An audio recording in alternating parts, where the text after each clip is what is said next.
you want to make it fairly snug.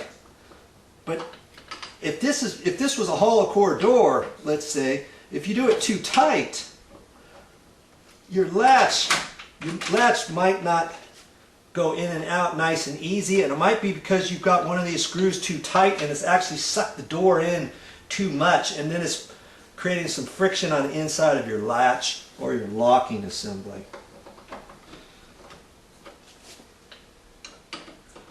Okay, so I got that snug. I try it, everything seems fine. Push your latch in, make sure it's not binding. If it's binding, you may have to unscrew this here and readjust this just slightly and then tighten it back up. You want that nice and loose. Okay? Now you want to check it, make sure it closes properly. And this came with a brand new latch strike plate. The thing I like about these strike plates nowadays, you see the strike plate? It's got a tab on it. See that?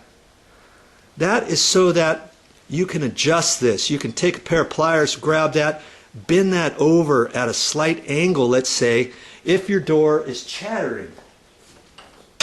If you close your door and it kind of chatters back and forth, then you know you need to adjust that. And this is the old strike plate on there, and it looks like it's been bent a little bit, and they took this tab and they bent it a little bit. So what I'm going to do is I'm going to go ahead and I'm going to take the old latch strike plate off. It's the same size as this one, and I'm going to install this one. Yeah, this old latch strike, it's working fine and everything, but it's not brand new. And so to finish off your project, make sure you take those latch plates off. Be real careful with them though. Sometimes somebody might have painted right up next to it. You may have to score it with a sheetrock knife or something. Hold your mouth just right to pull it off. Last thing you want is to pull the strike plate off and then find out that you just tore off a little bit of the jamb. But in this case, we don't have that. Let me show you what we got. Okay, show you here.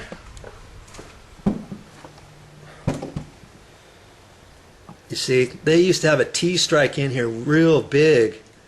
Now they just got this kind here, and that's all I'm going to do, you know, is go ahead and replace this. And there, that one has a tab, and I had to tweak it before with this old latch, but now I've decided to replace the latch, the whole locking assembly. This whole locking assembly, it didn't cost very much. This was like less than $10, and it came with the thing I saw with that too. It came with 2 keys for it, and make sure if you need extra keys while you're at the hardware store, you have them make you some extra keys, and then use the keys. And here they didn't have any silver ones, they gave me these, and I picked out what I wanted, and they cut these. When you're at the store, make sure you pull the entry lock apart out of the box. Make sure you try your keys before you take off from the hardware stores. Nothing worse than to get home, you have extra keys and you put them in there, and 2 of the 5 extra keys you made don't work. Now you have to go back to the store. Okay? Well, there you go. Well, I guess our last step is I've got to mess with that strike plate, get that in there. Now, do you want to spend only $10 for your entry lock?